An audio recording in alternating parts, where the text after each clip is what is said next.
Hello traders, how are you? कैसे हैं आप लोग? दोस्तों, आज मैं आप लोगों के लिए एक बहुत ही ज़बरदस्त गाइड लेके आया हूँ, स्पेशली बिगिनर्स के लिए, जो लोग फॉरेक्स ट्रेडिंग स्टार्ट करना चाहते हैं और उनको ये नहीं पता है कि बेसिकली स्टार्ट हमें कहाँ से करना है। बहुत सारे आप लोगों ने यूट्यूब वीडियोज़ वगैरह देख लिए, लेकिन उसके बाद भी आपको स्कैटर्ड मैनर के अंदर डेटा अवेलेबल मिल रहा है। स्कैटर्ड मैनर के अंदर आपको ट्यूटोरियल मिल रहे हैं, छोटे छोटे ट्यूटोरियल मिल रहे हैं, लेकिन आपको ये एक अच्छा खासा ट्यूटोरियल नहीं मिल रहा है जिसमें आपको ये पता हो कि भाई बेसिक क्या है मार्केट का, कहाँ से स्टार्ट हुआ, कैसे स्टार्ट हुआ।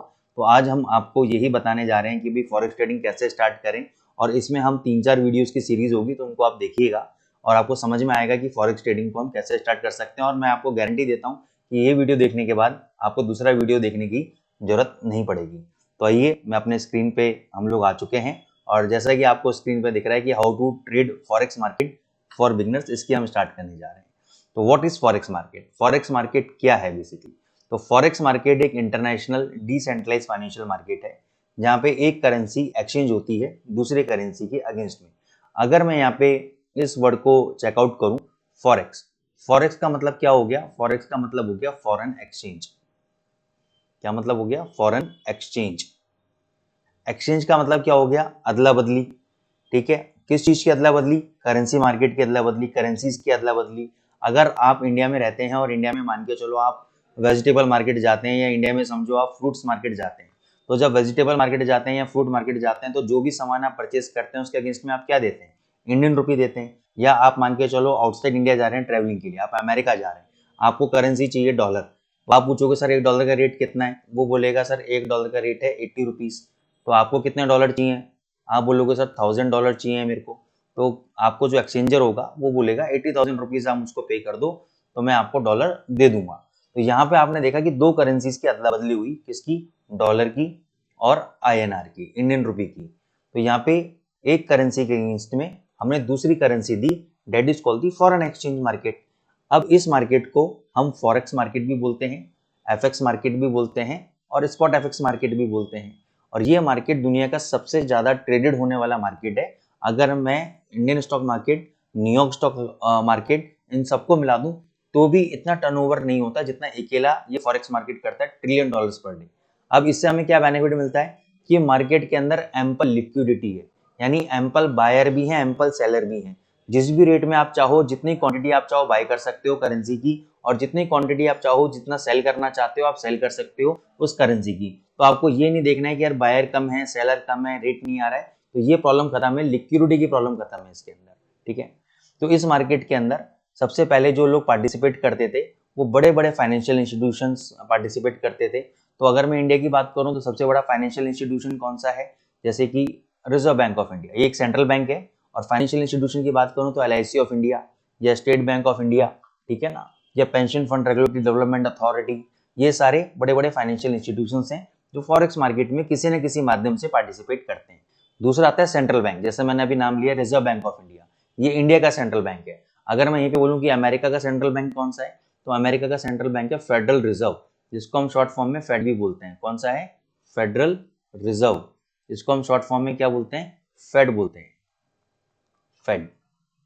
ऐसे ही आपके कुछ इंपॉर्टेंट और भी सेंट्रल बैंक्स हैं, जैसे बैंक ऑफ जापान हो गया, रिजर्व बैंक ऑफ न्यूजीलैंड हो गया, यूरोपियन सेंट्रल बैंक हो गया, बैंक ऑफ इंग्लैंड हो गया।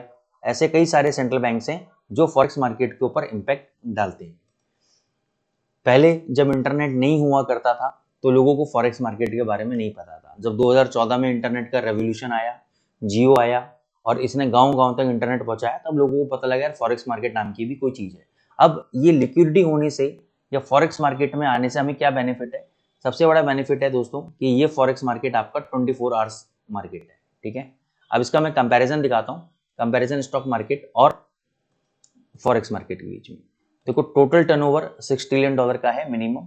NSE का टर्नओवर $2.27 ट्रिलियन का। ये फिगर अभी एग्जैक्ट नहीं है NSE की, चेंज होती रहती है, लेकिन अभी भी फॉरेक्स से कम है। ठीक है, मेजर और माइनर सारे करेंसी पेयर्स अवेलेबल हैं फॉरेक्स के अंदर। इंडियन मार्केट के अंदर आपके 4 डोमेस्टिक और 3 इंटरनेशनल करेंसी पेयर अवेलेबल हैं। 4 डोमेस्टिक पेयर कौन कौन से अवेलेबल हैं? GBP INR, USD INR, JPY INR, euro INR। और इंटरनेशनल कौन कौन सी करेंसी अभी अवेलेबल है हमारे पास? यूरो यूएसडी, जीबीपी यूएसडी और यूएसडी जेपीवाई। अब आप समझो ये जिस टाइम पे हम ये वीडियो रिकॉर्ड कर रहे हैं उस समय में एनएससी की तरफ से पहले आप पार्टिसिपेट कर पाते थे करेंसी मार्केट के अंदर, लेकिन जिस टाइम में हम वीडियो रिकॉर्ड कर रहे हैं अभी रिसेंट सर्कुलर के अकॉर्डिंगली हम एनएससी मार्केट के अंदर, करेंसीज मार्केट के अंदर पार्टिसिपेट नहीं कर पाते हैं, क्योंकि उन्होंने कहा है कि केवल वही लोग पार्टिसिपेट करेंगे जिनका एक्सपोर्ट इंपोर्ट का बिजनेस है या वो करेंसी में किसी माध्यम से डील करते हैं या हेजिंग पर्पज से वो करेंसी मार्केट में पार्टिसिपेट करना चाहते हैं। स्पेकुलेशन की कोई जगह नहीं है। स्पेकुलेशन का मतलब क्या है, हम लोग क्या है, वी आर स्पेकुलेटर्स। हम क्या करना है मार्केट में, स्पेकुलेट करना है। सस्ता खरीदो महंगा बेचो, महंगा बेचो सस्ता खरीदो। तो हम प्राइस फ्लक्चुएशन के बेनिफिट से पैसा बनाने के लिए आए हैं, तो वो उन्होंने मना कर दिया एनएससी ने। क्या कारण था मेरे को नहीं पता है। दूसरा, मंडे टू फ्राइडे 24 घंटे चलता है बाजार। मंडे टू फ्राइडे 24 घंटे चलता है। स्टार्ट कहां से होता है, इंडियन टाइमिंग के अकॉर्डिंगली संडे को रात को 3:30 बजे, यानी मंडे मॉर्निंग 3:30 बजे ये स्टार्ट होता है ऑकलैंड और वेलिंगटन के अंदर। कहां पे स्टार्ट होता है, ऑकलैंड और वेलिंगटन के अंदर 3:30 AM मंडे को सुबह सुबह, और रात को 2:30 बजे ये बंद हो जाता है न्यूयॉर्क के अंदर। कहाँ बंद होता है, 2:30 बजे रात को न्यूयॉर्क के अंदर ये बंद हो जाता है आपका। 24 घंटे का मार्केट है। लेवरेज, जैसे हम इंडियन मार्केट में बोलते हैं limit, 10 time limit, 20 times limit, ठीक है। जैसे आपने मान के चलो 10 टाइम्स लिमिट का मतलब हो गया कि आपने 10,000 रुपीज डिपॉजिट किए इंडियन मार्केट के अंदर और 10 टाइम्स आपको लिमिट मिल गई, यानी 1 लाख रुपए तक का आप शेयर खरीद सकते हो, बेच सकते हो। यहाँ पे 500 टाइम्स तक की लिमिट है, 1000 टाइम्स तक की लिमिट है। ऑन एन एवरेज जितने भी ब्रोकर्स हैं वो 500 टाइम्स की लेवरेज देते हैं, और एक्सचेंज के अंदर आपको 1000 तक की भी लेवरेज आपको देखने को मिलती है। Not possible to manipulate the forex market. Forex market को आप मैनिपुलेट नहीं कर सकते यहाँ पे, क्योंकि किसी भी कंट्री की करेंसी को मैनिपुलेट करना इज नेक्स्ट टू इम्पॉसिबल है। लेकिन शेयर्स को डेफिनेटली हम मैनिपुलेट कर सकते हैं। कोई भी कंपनी का शेयर हो हम इजीली मैनिपुलेट कर सकते हैं। अगर मैं चाहूँ, मैं being a promoter of the company, मैं मैनिपुलेट कराना चाहता हूँ अपने शेयर्स को, मैं ऑपरेटर से मिलूंगा और शेयर होल्डिंग के हेर फदल से मैं आराम से मैनिपुलेट कर पाऊंगा। तो यह मैनिपुलेशन पॉसिबल नहीं है, तो इसलिए आपको यह बेनिफिट मिलता है। 24 घंटे चलता है, वो मैंने आपको बताया। अच्छा, एक चीज और बताना चाहूंगा, इसके ना सेशंस होते हैं अलग अलग। क्या सेशंस होते हैं, सबसे पहले ये खुलता है एशियन सेशन के अंदर, जैसे मैंने ऑकलैंड वेलिंगटन बताया तो ये न्यूजीलैंड के अंदर खुलता है, और ऑस्ट्रेलिया, ठीक है। तो एशियन सेशन, फिर आता है आपका लंदन सेशन दोपहर में, और लंदन सेशन के बाद आपका न्यूयॉर्क सेशन रात को। तो ये आपके बेसिकली 3 सेशंस होते हैं, और एक और होता है इसमें ओवरलैपिंग सेशन। ओवरलैपिंग सेशन होता है लंदन और न्यूयॉर्क के बीच का सेशन होता है ओवरलैपिंग सेशन, जहाँ पे लंदन के ट्रेडर्स भी एक्टिव होते हैं, न्यूयॉर्क मार्केट के ट्रेडर्स भी एक्टिव होते हैं। लेकिन उस समय तक लंदन का 50% मार्केट क्लोज हो जाता है, 50% ओपन होता है, और उसी समय न्यूयॉर्क मार्केट, और ये जर्नली होता है शाम को 5:30 से, इंडियन टाइमिंग के अकॉर्डिंग बता रहा हूँ, शाम को 5:30 से रात को 10:30 बजे तक, 9:30 से लेकर 10:30, 1 घंटे का फर्क पड़ता है सर्दियों में और गर्मियों में। उसको डेलाइट सेविंग बोलते हैं। तो जब ये आप हमारे वेबिनार्स में आओगे वहाँ पे मैं आपको डिटेल समझाऊंगा कि डेलाइट सेविंग वगैरह क्या होता है। तो फॉरेक्स मार्केट में जब भी हम आते हैं तो हमें कुछ मेजर करेंसी पेयर्स देखने को मिलते हैं, कुछ एक्सोटिक करेंसी पेयर देखने को मिलते हैं, और कुछ क्रॉस करेंसी पेयर। जैसे कि फॉर एग्जाम्पल मैंने बोला सर $1 का रेट आपका 80 रुपीज है, ठीक है। तो आपको क्या मिला, $1 आपके अगेंस्ट में 80 रुपीज हम लोग चार्ज कर रहे हैं। कौन, एक्सचेंजर। अगर आपको अमेरिका जाना है और आप, मैं एक्सचेंजर हूँ और मेरे पास है एयरपोर्ट पे कि सर $1 का रेट कितना है, मैंने बोला 80 रुपीज है, तो यानी $1 परचेज करने के लिए मेरे को कितने देने पड़ेंगे, 80 रुपीज देने पड़ेंगे। वैसे ही मैंने बोला सर $1000 चाहिए मेरे को, तो $1000 के लिए 80,000 रुपीज देने पड़ेंगे। तो यहाँ पे मैं क्या कर रहा हूँ, डॉलर को मैं बाय कर रहा हूँ और INR को मैं क्या कर रहा हूँ, सेल कर रहा हूँ, ठीक है। तो यहाँ पे 2 करेंसी हो गई, डॉलर को बाय किया और INR को सेल किया। अब मान के चलो $1000 मैं पूरा का पूरा बचा के लाया, कंपनी स्पॉन्सर्ड टिप थी। $1000 मैं वैसे ही अपने सेफ्टी पर्पज से लेके गया था, पूरा खर्चा कंपनी ने किया था। $1000 मैं बचा के लेके आया। इस बार मेरे को यूरोप जाना है, ठीक है। तो मैं एक्सचेंजर के पास गया कि भैया मेरे को यूरो चाहिए, लेकिन मैं INR की जगह आपको क्या दूंगा, USD दूंगा, डॉलर दूंगा। मेरे पास $1000 पड़े हुए हैं। तो यहाँ पे कौन सी 2 करेंसी एक्सचेंज हुई, यूरो और USD, ठीक है। यूरो को मैंने बाय किया है और डॉलर को मैंने सेल किया। तो करेंसीज, ध्यान में आया, करेंसीज हमेशा पेयर्स में ट्रेड करते हैं। किस में ट्रेड करते हैं, पेयर के अंदर ट्रेड करती हैं currencies. Currencies always traded in the pairs. Currencies हमेशा पेयर के अंदर ट्रेड करती हैं। एक करेंसी हम खरीदते हैं, दूसरी करेंसी हम बेचते हैं। तो हमारे पास 3 कैटेगरी होती हैं इसकी। एक होती है मेजर करेंसी पेयर, एक होती है आपकी क्रॉस करेंसी पेयर और एक होती है आपकी एक्सोटिक करेंसी पेयर। मेजर हमारे पास 7 मेजर करेंसी पेयर होते हैं, जैसे आपके सामने लिखे हुए हैं, euro USD, GBP USD, USD JPY, USD CHF. Euro का मतलब, अच्छा उसके बाद AUD USD, USD CAD, NZD USD. Total 7 currency pairs हो गए। यूरो का मतलब हो गया European Union, European Union. GBP का मतलब हो गया Great Britain pound. JPY Japanese yen, CHF Swiss franc, Swiss franc. AUD Australian dollar, USD CAD Canadian dollar, NZD New Zealand dollar. तो ये आपकी 7 मेजर करेंसी पेयर्स है जिनमें सबसे ज्यादा वॉल्यूम होता है, जिनके डॉलर के साथ लेन देन बहुत अच्छे हैं, एक्सपोर्ट इंपोर्ट का कार्यक्रम बहुत अच्छा है। तो ये 7 मेजर करेंसी पेयर हैं जिनमें सबसे ज्यादा लिक्विडिटी है। जैसे स्टॉक मार्केट में कहते हैं सर ऐसे कौन से स्टॉक्स हैं जिसमें सबसे ज्यादा काम करें, तो हम लोगों को सजेस्ट करते हैं निफ्टी 50 के शेयर पकड़ लो और उसमें भी 15-20 ऐसे शेयर हैं जिनमें अच्छा आप इंट्राडे काम कर सकते हो। वैसे ही करेंसी पेयर के अंदर अगर कोई मेरे से पूछेगा तो ये 7 मेजर करेंसी पेयर्स हैं जिनमें सबसे अच्छा काम होता है। उसके बाद आते हैं cross currency pairs. Cross currency pair वो करेंसी पेयर्स होते हैं जिनके अंदर डॉलर के साथ पेयर अप नहीं है, जैसे कि euro JPY, GBP JPY, AUD CAD, GBP AUD. तो ऐसे करेंसी पेयर जिनका पेयर अप डॉलर के साथ नहीं है इनको बोलते हैं क्रॉस करेंसी पेयर्स। और फिर आता है exotic currency pairs. Exotic currency pair कौन से होते हैं मैं आपको दिखाता हूं। ये एक्सोटिक करेंसी पेयर्स हैं, वो करेंसी पेयर जिनका पेयर डॉलर के साथ तो है लेकिन उनमें वॉल्यूम ज्यादा नहीं है, उनके बाइंग प्राइस में और सेलिंग प्राइस में डिफरेंस बहुत ज्यादा है, एम्पल लिक्विडिटी नहीं है, तो इसमें कोई भी व्यक्ति इंटरेस्टेड नहीं होता काम करने में। जैसे United state, Brazil, south Africa, Singapore, Thailand, Mexico, तो आप यहाँ पे देख सकते हैं स्क्रीन पे। तो ये ऐसी करेंसी पेयर है जिनको हम एक्सोटिक करेंसी पेयर बोलते हैं, ठीक है।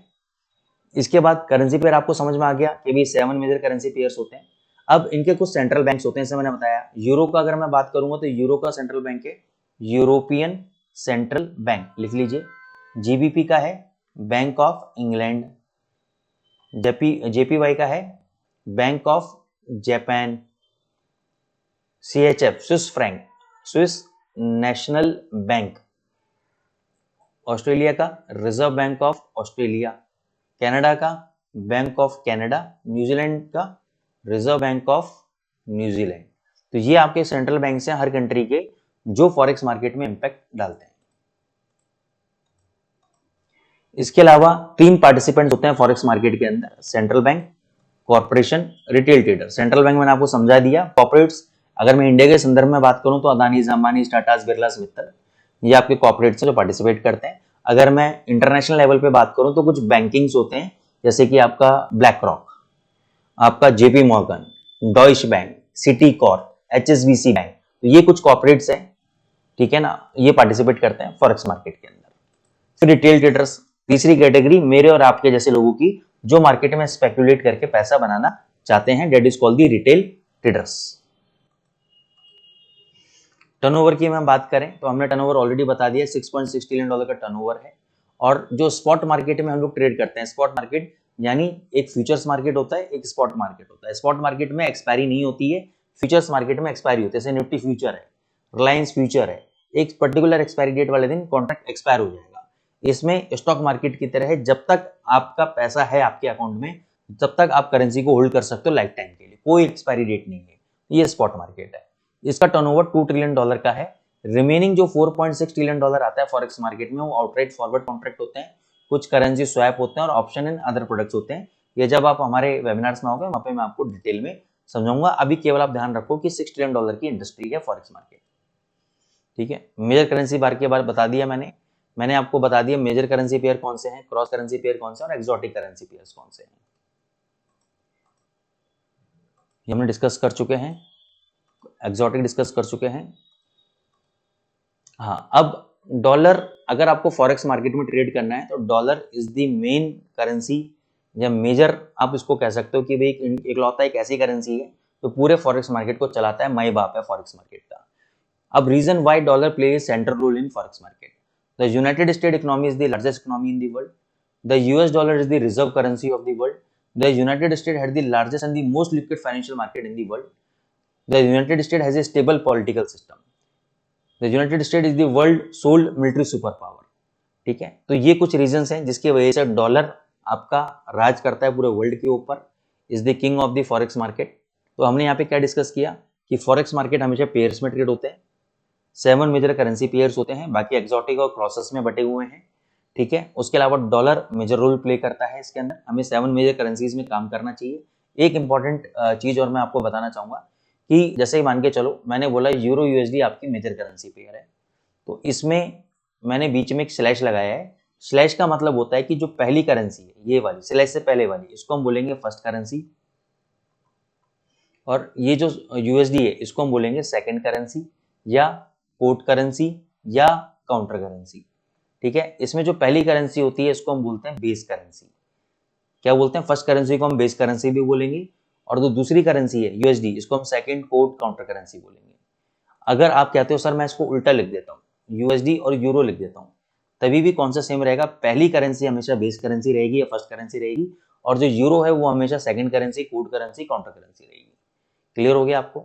अब मैंने लिखा कि भाई $1 की कीमत 80 रुपए है, तो क्या मैं इसको ऐसा लिख सकता हूं कि USD INR is equal to 80, $1 की कीमत 80 रुपए। तो अगर मैं लिख रहा हूं euro USD is equal to 1.1412, इसका मतलब क्या ये नहीं होगा कि 1 यूरो की कीमत $1.1412 है, यानी 1 यूरो के लिए हमें कितना डॉलर देने पड़ेंगे? $1.1412। अब यहाँ पे लोग मेन कंफ्यूज क्या हो जाते हैं, यहाँ पे लोग समझ नहीं पाते यार $1.1412 कितना है, क्योंकि बिकॉज वी आर इंडियंस और हमें लगता है यार इंडियन रुपये में कितना है। तो यहाँ पे मैं एक आपको होमवर्क दूंगा, $1.1412 को मल्टीप्लाई बाय 86 कर लो, क्योंकि जिस टाइम मैं वीडियो रिकॉर्ड कर रहा हूँ उस समय 86 का रेट है डॉलर का, आरबीआई का जो रेट है 86 रुपीज पर डॉलर है। तो यहाँ पे इसको मल्टीप्लाई करोगे तो 98 समथिंग मेरे हिसाब से आना चाहिए, तो वो रुपए हो गया। लेकिन फिर वो करेंसी क्या बन जाएगा? अगर मैं रुपए में कन्वर्ट करूंगा तो यूरो और INR। मेरे को यूरो INR चाहिए नहीं, मैं यूरो यूएसडी की बात कर रहा हूँ।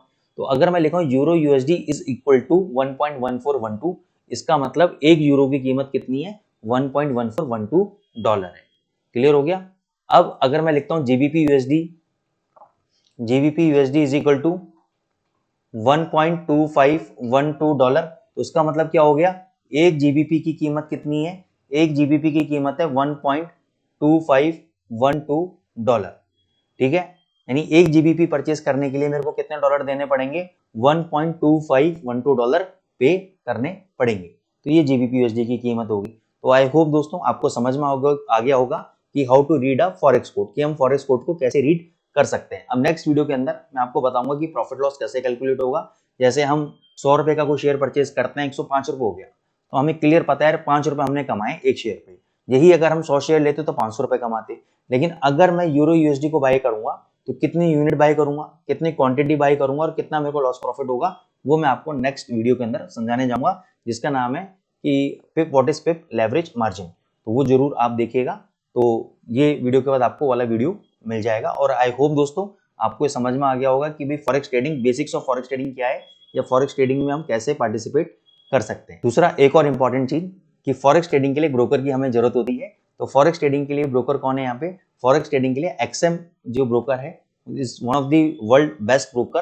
तो यहाँ पे आप यूरोप का भी बेस्ट है और वर्ल्ड में भी बहुत अच्छी पोजीशन के अंदर है। तो अगर आप अकाउंट ओपन करना चाहते हैं तो आप हमारे अकाउंट मैनेजर से कांटेक्ट कर सकते हैं। तो एक्सएम ब्रोकर पे आपको पूरी फैसिलिटी ट्रेडिंग की मिल जाएगी। आई होप दोस्तों आपको ये वीडियो अच्छा लगा होगा। तो आप हमारे चैनल को लाइक कीजिए, सब्सक्राइब कीजिए। Thank you so much.